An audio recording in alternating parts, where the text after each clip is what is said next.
அதே மாதிரி இங்கே படிக்கும் போது என்ன வாசிக்கிறோம்? படிக்க காணியை வாங்கின பின்பு முடிந்தது என்று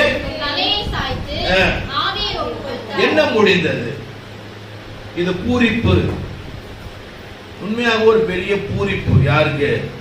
ஆண்டவருக்கு ஒரு பெரிய பூரிப்பு, மிகப்பெரிய ஒரு சந்தோஷம், மிகப்பெரிய ஒரு பெரிய சந்தோஷம் அவர் உள்ளத்தில் இருக்கிறது. என்னன்னா, நான் ஆண்டவர் என்னை பிதா என்னை இந்த பூமியில அனுப்பின நாட்கள் முதற்கொண்டு அவருக்காக நான் வாழ்ந்த வாழ்க்கையில எதெல்லாம் செய்ய வேண்டுமோ, அதாவது அவருடைய பிறப்பில அநேக தீர்க்கதரிசனங்கள் நிறைவேற்றினார், அவருடைய ஊழியத்துல அநேக தீர்க்கதரிசனங்கள் நிறைவேற்றினார், அவருடைய ஜெபங்களின் மூலமா அநேக தீர்க்கதரிசனங்கள் நிறைவேற்றினார், அவருடைய பிரசங்கத்தின் மூலமா அநேக தீர்க்கதரிசனங்கள் நிறைவேற்றினார், அதே போல அவருடைய பாடுகள் மூலமா அநேக தீர்க்கதரிசனங்களை நிறைவேற்றினார். அல்லேலூயா, அல்லேலூயா. ஆண்டவர் வந்த நோக்கத்துல ஒரு மிகப்பெரிய நோக்கம் இருக்கிறது. மத்தேயு சுவிசேஷத்துல வாசிக்கும் போது அங்க ஆண்டவர் அநேக வசனங்களை பிரசங்கம் பண்ணி கொண்டே இருக்கிறார்.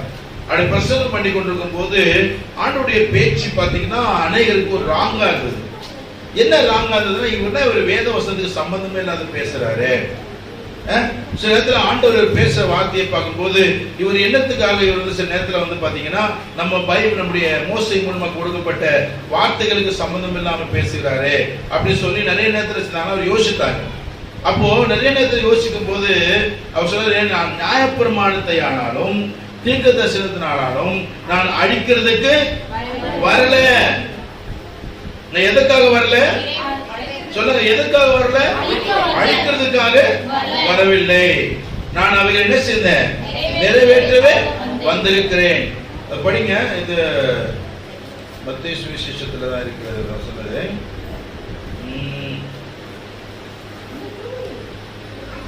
5ஆம் அதிகாரம் 17ஆம் வசனம் 17ஆம் வசனம். நியாயப்பிரமாணத்தை ஆனாலும்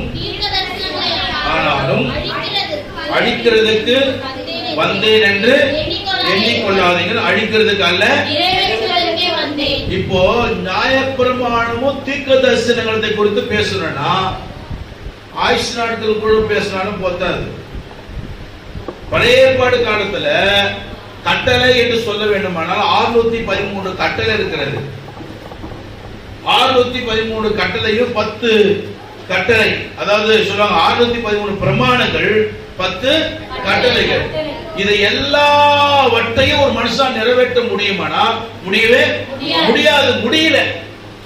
பழைய ஏற்பாட்டில் ஒருவனாகிலும் நீதிமான் இல்லை, ஒருவனாகிலும் நீதிமான் இல்லை.